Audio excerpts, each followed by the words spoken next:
എല്ലാവർക്കും നമസ്കാരം. ഞാൻ അജിൽ മണിമുത്താണ്. പരമാവധി ഈ വീഡിയോ ഒന്ന് ഷെയർ ചെയ്യണം.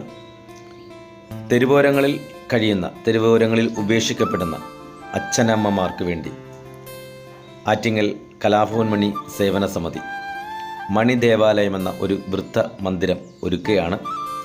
ഈ വരുന്ന 3-ാം തീയതിയാണ് ഉദ്ഘാടനം. ഇതൊരു ക്ഷണക്കത്തായി നിങ്ങൾ സ്വീകരിക്കണം. അതുപോലെ തന്നെ ഇനി വഴിയോരങ്ങളിൽ കാണുന്ന അച്ഛനമ്മമാരുണ്ടെങ്കിൽ ഈ നമ്പറിൽ നിങ്ങൾ ബന്ധപ്പെടണം. 97 45 00 88 61. അതുകൊണ്ട് നിങ്ങളെല്ലാവരും ഇതിനകത്ത് ഒരു ഭാഗവാക്കായി ഇതിനകത്തൊരു അംഗമാകണമെന്ന് അപേക്ഷിച്ചുകൊണ്ട് പരമാവധി ഈ വീഡിയോ എല്ലാവരിലും എത്തിച്ചുകൊണ്ട് ഈ വരുന്ന 3-ാം തീയതി നിങ്ങളെല്ലാവരും ആറ്റിങ്ങൽ വക്കത്താണ് നമ്മുടെ സ്ഥാപനം മണി ദേവാലയം എന്ന ആ വൃത്ത മന്ദിരം ഒരുക്കിയിരിക്കുന്നത്. അത് ഉദ്ഘാടനത്തിന് നിങ്ങളെല്ലാവരും വന്ന് പങ്കെടുത്ത് വിജയിപ്പിക്കണമെന്ന് അറിയിക്കുകയാണ്, അപേക്ഷിക്കുകയാണ്. സ്നേഹത്തോടെ നിങ്ങളുടെ അജിൽ മണിമുത്ത്.